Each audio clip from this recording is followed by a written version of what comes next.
And I don't think they realized that it was by design a kind of Trojan horse. And I was so delighted to come on board and be part of this cast and be part of telling this story, which is about sort of finding the hero in all of us. And yet it's so completely different from any other story you've ever seen or heard about. Is it really different than any other story you've ever heard?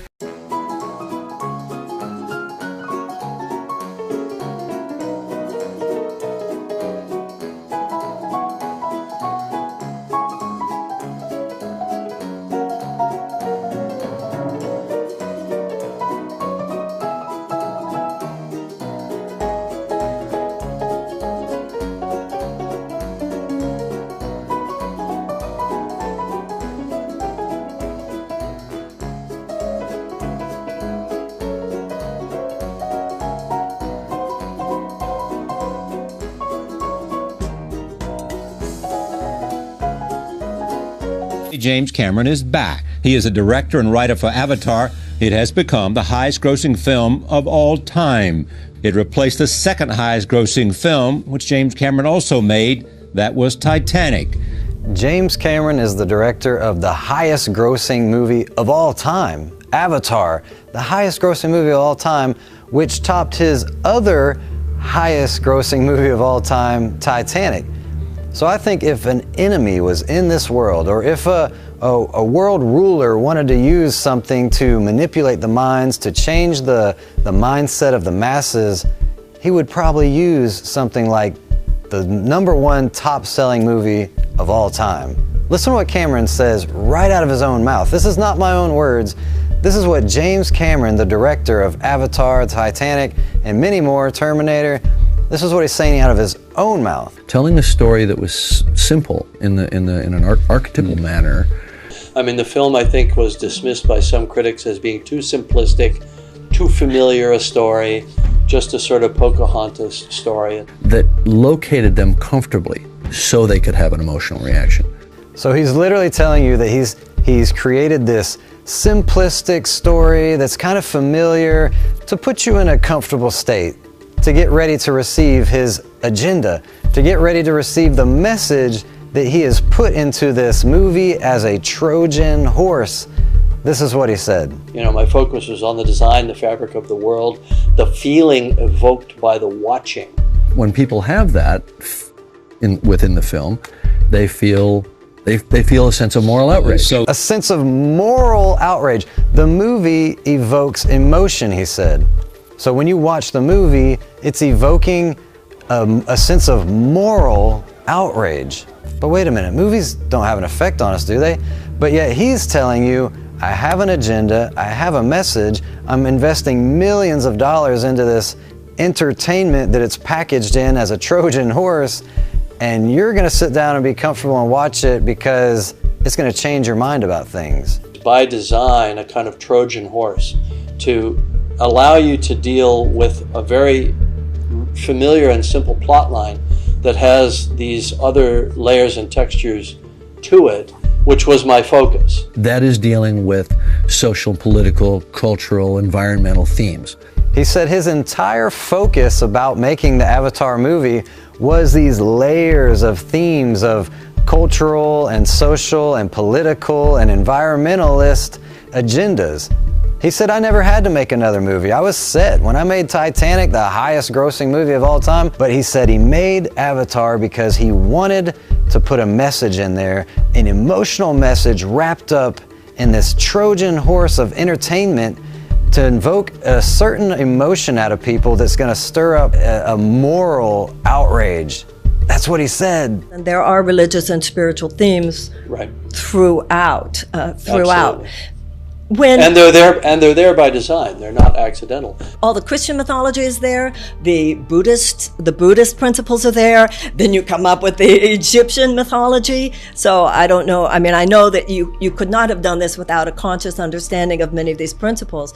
But in terms of the ecumenicism of it and the universality of these principles, I thought was amazing. I wanted that environmental theme in there. I wanted those kind of spiritual themes in there. He said, yes, that was by design. design. That was not an accident that these spiritual things are tied into the movie. People all the time say, why do you make everything about the Bible? Why do you look so deep into it? It's not that deep. It's just a movie. It's just entertainment. He's telling you all this stuff was by design. I wanted those spiritual things in there. And she said, oh, it had all the Christian mythology and the Buddhist principles. Well, why wasn't it Christian principles? Why'd you have to call it mythology? I just think it's interesting that she even picked up on the ecumenicalism of it, that this movie is supposed to enrage you about climate change, about the environment, but it's also tying in all the religions need to unite together and ecumenicism. So we know prophetically that there is going to come a time when there's a one world religion. What is going to unite all the world together? We already see the push with this whole ecumenical environmentalist green movement, the movement of green movement, because we need some kind of crisis that's going to affect the entire world, a crisis that's going to affect every person on Earth. And what is being pushed as that crisis?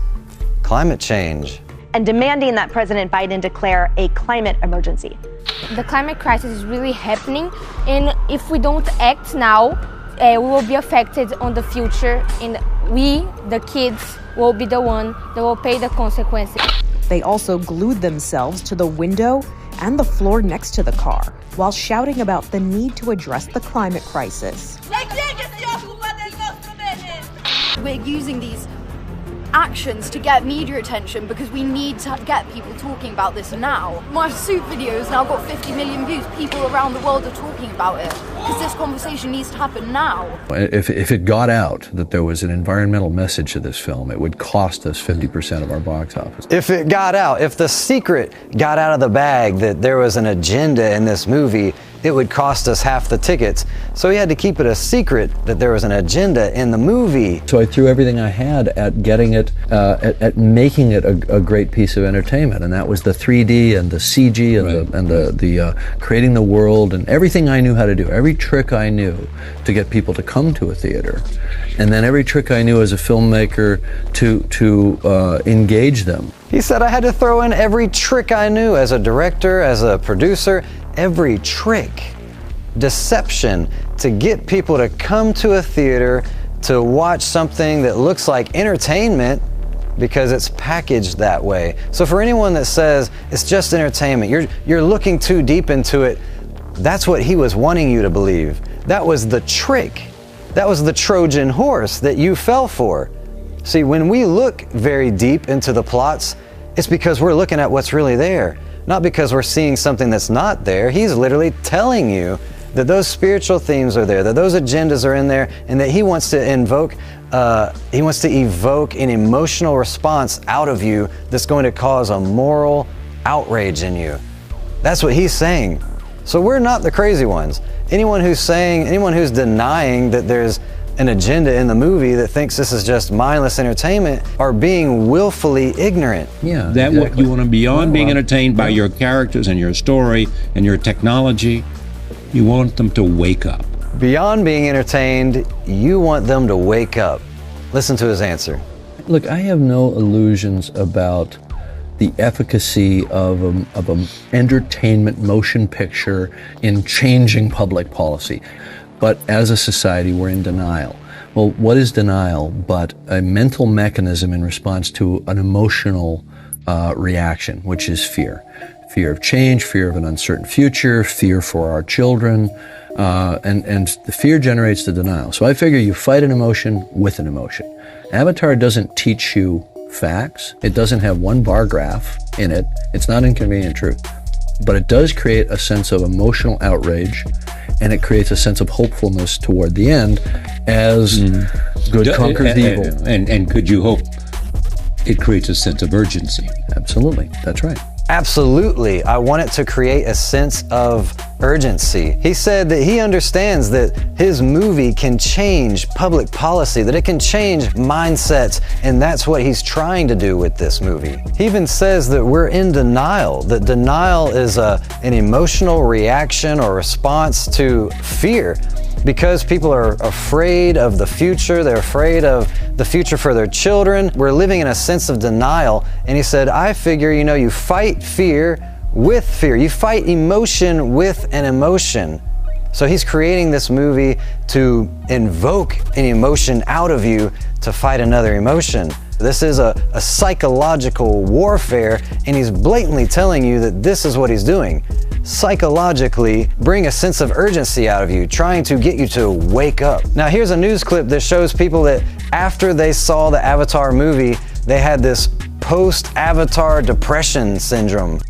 Check out this comment left on a fan website. Here it is. When I woke up this morning after watching Avatar for the first time yesterday, the world seemed gray. It was like my whole life, everything I've done and worked for, lost its meaning. Lost its meaning after watching this movie? That's what's going on here. Call in. I want to hear from you. How widespread is this phenomenon where people are feeling depressed? And I guess the way, in layman's terms, they see this movie, and especially if they see it in 3D, they're really feeling it, and then their world is not this, so that's what's leading to the depression, in a nutshell? It is, indeed, and I think the depression is widespread enough that it is an actual phenomenon. There were over 1,000 posts on how to deal with post-Avatar depression on one of the Avatar fan forums, and that's just one of many fan forums where people have gotten together to talk about how they felt, just like that one commenter said, very depressed. They felt like the world was gray and flat after waking up after seeing Avatar. Felt like the world was flat after watching Avatar. Anyway, on one forum, one Avatar forum, there was over 1,000 posts about dealing with post-Avatar depression, and that was just on one website. There was many other websites. What is happening here? You cannot deny this. You cannot deny that movies have an effect on your emotional state of mind, that it can change your way of thinking. People over and over say, that movie changed my life. The Matrix, it changed my life. These directors are openly telling you, from James Cameron. If it got out that there was an environmental message to this film, it would cost us 50% of our box office. To Kevin Smith. So I always like to think of it as like, I've got him sitting there, whip a little message at him, whip a little moral at him, whip a little of what my view of the world is, because that's what every good filmmaker does. To the Wachowski sisters. I'm glad that it has gotten out that, you know, that was the original intention. Like, in queerness, like, incorporate as many things as possible. They're telling you that they have an agenda, that they're putting it in the movies because they want to change the world. This is what they're saying from their own mouths. This is not coming from me. Now here's a video clip of James Cameron talking about where he gets his inspiration from. Because if he is, in fact, being used by the enemy, if the enemy wanted to use influential people to try to change the world, to try and get people to believe a lie, that the dragon is going to deceive the entire world, then James Cameron would have to be getting this information from the spirit world in some way. So this is going back to 1976, I think. The thing that's interesting about it is that I've already got a tall, hot blue girl in that movie. Her name wasn't Neytiri, but I was already thinking about it then. A lot of stuff comes to me in dreams, and I remember it. Sometimes I write it down. Sometimes it's an image. And I'll go draw or paint that image. And I quickly painted as many of them as I could remember. One of them was a glowing forest. With a river of light running through it. And trees that kind of looked like fiber optics. Well, guess what? Cut to, 30 years later. I'm making a movie where we're spending millions of dollars to actually create that image, but that image came in a dream when I was 18 years old. Now this is interesting. This is one of the first pieces of artwork that I did for Terminator even before I wrote it. And it's the chroma skeleton coming out of the fire. That was kind of a defining image. That's the image that came to me in a dream in 1981. I always think of the universe as like a giant bank vault lock, and the tumblers are constantly moving, and every once in a while the tumblers line up and you gotta listen for the click. He literally was using New Age terminology here when he says, you gotta listen to the universe. The universe is speaking to you, and it's like these tumblers are moving and it clicks, and when it clicks, you gotta listen to it. He had dreams when he was 18 years old about Avatar, and now it is a reality, and now he's telling you that there's an agenda, that this is a Trojan horse to get you in a state of comfortability so that he can push his agenda in there of spirituality, ecumenicalism, and this push for this climate change agenda, this environmental agenda that's going to unite all the world together into a one world religion under ecumenicalism. Parliament is a place where people of different faith, people of 80 nations come together to share humanity with each other, but seriously think about difficult issues like climate challenge. It's very important for religious communities to be involved in environmental issues because most of the people in the world today, even today, are adherents of some spiritual tradition or religion. I think there is a growing awakening to the need to return to our faith traditions and find within them a source of inspiration for a new relationship with the earth. But as people of faith, we believe in God. We believe in human brain power to be able to do our job right and expect the blessings of God. Faith-based environmentalism has become a tremendous strength to the environmental movement. And so in this way, the interfaith movement and the environmental movement are overlapping, and that is really a sign of great hope for us. We, as interfaith leaders, can bring all our congregation together.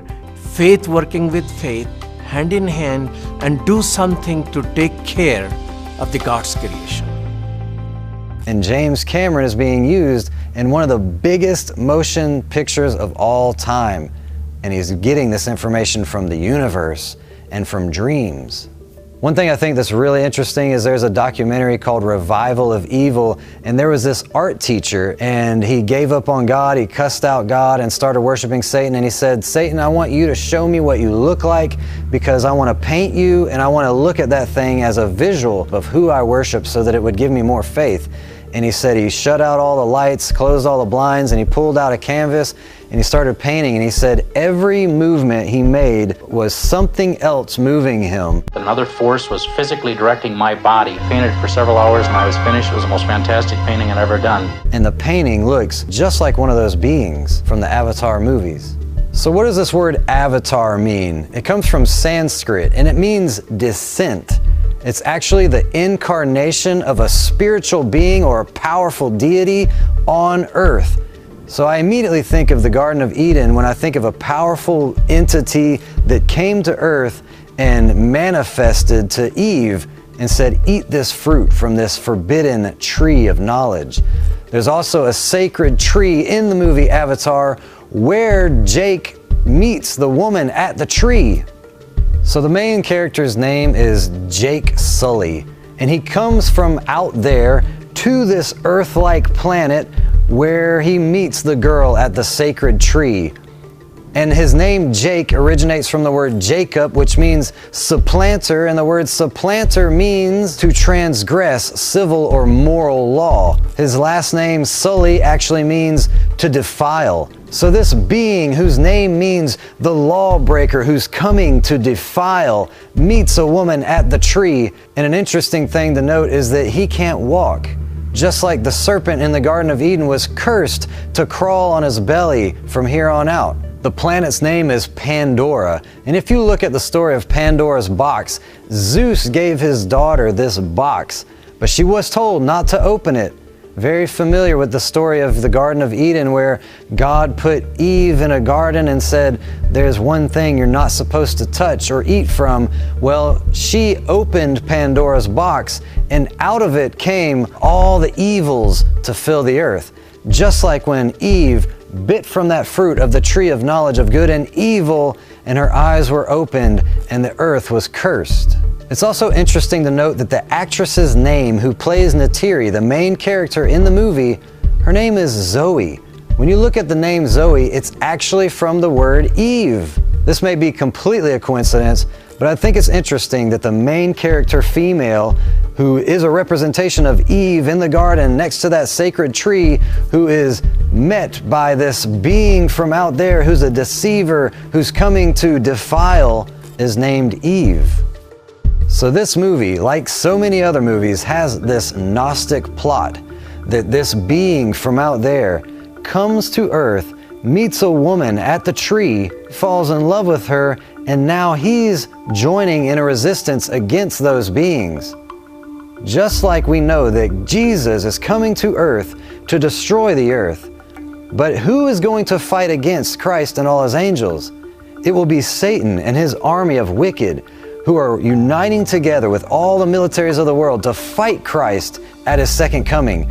And if you're on the side of Christ, then we need not worry because we're going to be caught up to meet the Lord in the air. It's the wicked who are running into the caves saying, "Hide us from the wrath of the Lamb." These movies that have this message tied into it, it's a Gnostic message, a message that's making you doubt Christ, that's making you think that God is some tyrannical villain that wants to destroy the earth when really he wants to cleanse it of all unrighteousness so that we can live forever in a perfect world. But so many times movies are making perfection look like something to not be desired. Let's take a stand for God. Let's not put these wicked things before our eyes that clearly do have an effect on people's minds. Let's turn to the pages of the Word of God and let's get in the truth so we will not be deceived by the counterfeit. If you were blessed by this and you think other people should see this, give it a thumbs up. That really helps the algorithm. Click subscribe if you've never subscribed to this channel, if this is new to you.